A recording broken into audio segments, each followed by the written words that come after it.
Sean Callahan, Robin Washett, Steve Sipple. We're all together. Abby Barmore joining the conversation now for the mailbag. And Abby, we got a holiday edition, holiday week mailbag. Where are you going to start us out at? First one, which position group impressed you the most during the bowl game and which was the most concerning? Defensive line was the most impressive. Yeah. I mean, they were animals. How about tight end, though? Okay. I mean, You might be able to convince me on that. They did not have a drop the entire game. Every ball that went to them, they caught. Every target. Hello, Luke Lindenmeyer. He's good. He's come on. That's a guy to watch for next year. I like him. I do too. Heinrich Harburg. Mm-hmm. Heinrich Harburg, if you think of reasons for excitement in 2025, I think Heinrich Harburg becomes a borderline star as a tight I'm end. fascinated by that picture. I think he's going to be hard to deal with. Yeah.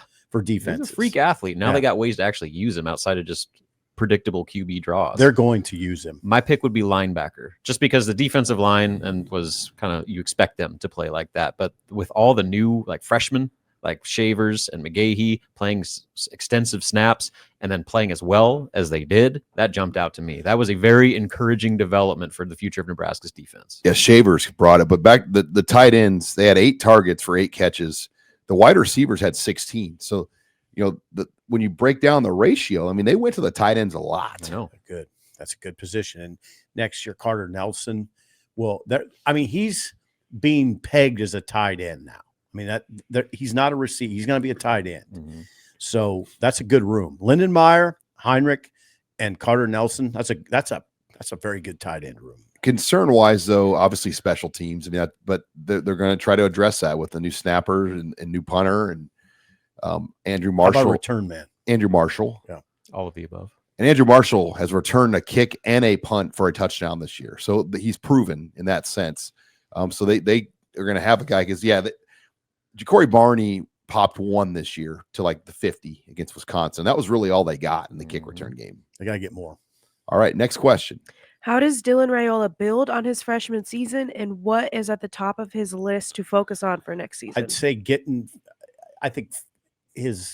change his body a little You bit. took my words, Mr. Sipple. I was going to say the exact same thing. I think getting down to about 215 from 230. I think he changes physique a little bit.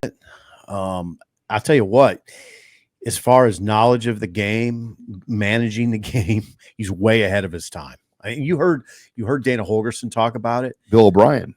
Yeah, Bill O'Brien talk about it. Dana Holgerson said when you're in a meeting, you ask him a question, he knows it all. Mm-hmm. He's an incredible football mind, is how I describe Dylan. I just think he's got to get a little better running the ball, a little bit more escapability, and I think that would be number 1. How much weight is enough that he wants to drop? Is it 10? Is it 15 pounds? Because too much. We saw Adrian Martinez do that. Remember, he gained all that weight and got slower, and then he lost it all and got faster. I don't think you want to. He's 6'3", 230. I mean, we can comment on. We watched him all year. I wouldn't go too far down. 215. Yeah, 218. Yeah, 215, 218. I'd like to see him let it rip a little bit more and have more success on those deep shots. They missed a lot of deep balls that should have been touchdowns and maybe changes the course of some games. I want him to be more accurate on his deep passes. I want to see him stretch the field more with some of those deep routes. Okay.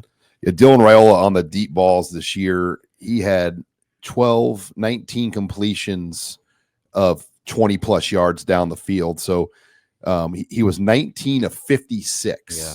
He completed 34% of the deep balls. Mm-hmm. And, he was near perfect on the short throws, but the deep balls were definitely – and that's the hardest throw to make. Right. But you're not going to have a real high percentage. He had open guys and just missed them. But you're not going to complete 60% of those balls. I'm just saying, when the throws are there and you got guys with no one around them, you have to hit it. I want to see him hit those more. All right, next question. Does Nebraska need another running back addition via the portal? Yes, I believe that. I don't think I have a lot of support from Matt Rule until Quentin Ives proves otherwise. I'm leery of that depth. Yeah, I like the Emmett Johnson Dowdell 1-2, and I'm not. That doesn't mean I'm not being critical of losing Dowdell. Matt Rule addressed that. And it's not, I don't think there's anything Nebraska could do per se, short of guaranteeing him a lot of money in a starting position. You can't do that. I think they need another back, an experienced, bigger back. Is if you're asking me what I'd want, is an experienced, bigger back, someone that's kind of like Dowdell. Can they pay that much though? Is it in their budget of what they have allotted to the rooms? Because that's part. You can't just say, "I want him, let's get him." Like if you want that guy, odds are there's going to be a huge price tag on that guy. There's not going to be any bargain finds. And this is not. Also, I agree with you, Sean. This is not a commentary on Quentin Ives whether he's good enough or not. That's not what I'm saying. I think it's a depth discussion too. You mentioned Mekhi Nelson. Okay, that's 3. Connor Booth's hurt. Jamarian Parker's he ready? Okay, that's 4. A lot of young guys. Yeah, I'd like to see another veteran in that room. That's all I'm saying. All right, what do you got next, Abby? Okay, with the Big Ten reaching from coast to coast, which city would you like to see the championship game held in? Sean loves these questions. I think it's fine where it's at. I mean, I think if Chicago ever built like an indoor venue, which I know they've talked about, I don't know if it's official. I don't know either because they got a lot of bills to pay in Chicago. No kidding. A lot of paperwork there. But it would be cool if Chicago built a brand new venue, like an indoor stadium, if they played it there. It just go more into debt. But you're not gonna. I also question: will the conference title games be around much longer? It's a good question. Because if the playoff expands, right, are they necessary? I've never heard the call louder to get rid of them. I've never heard it, especially from coaches, right? Because you're asking people to travel and then travel right again and again and again, like.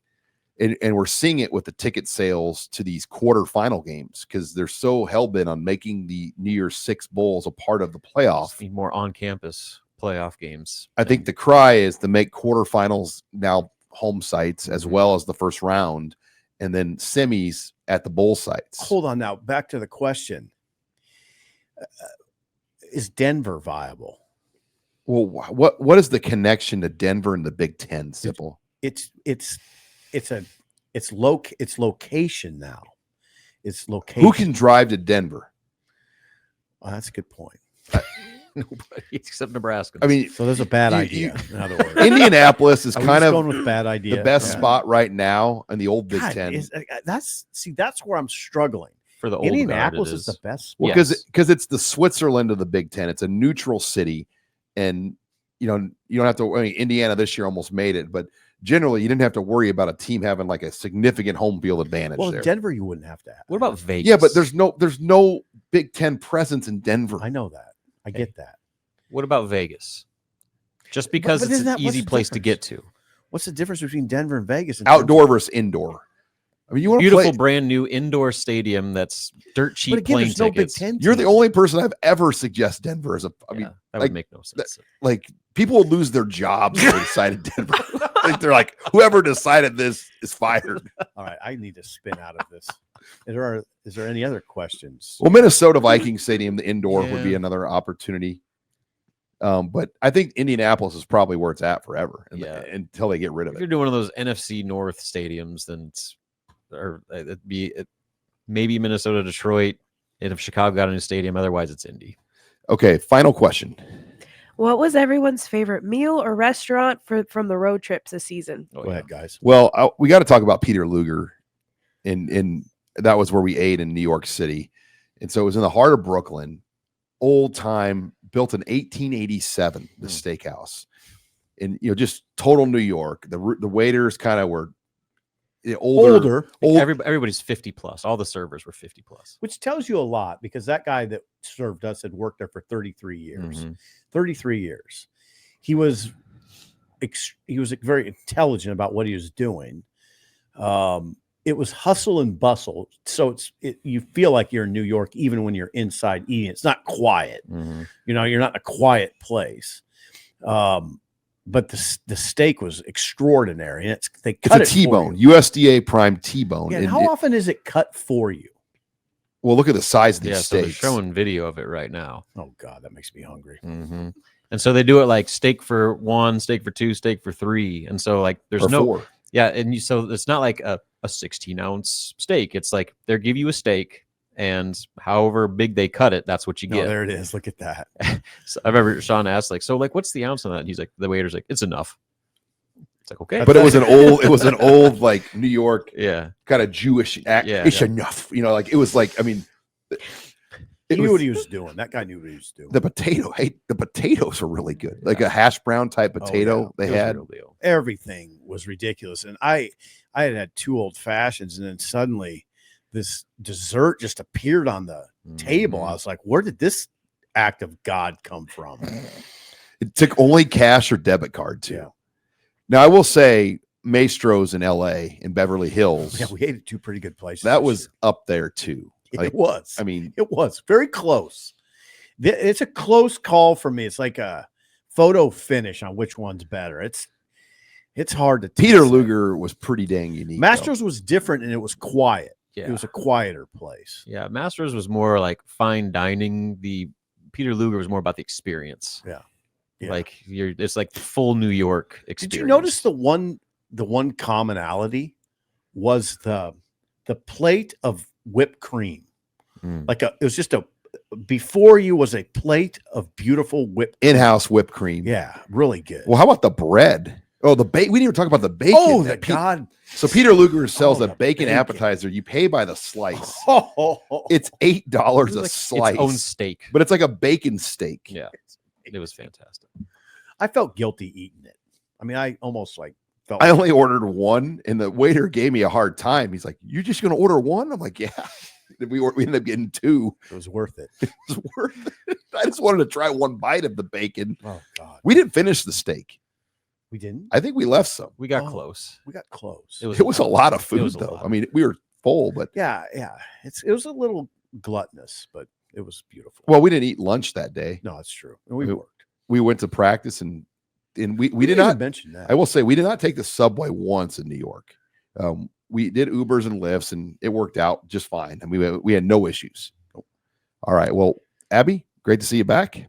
Happy New Year. Happy New Year, Happy you New too. Year. And Happy New Year, Abby.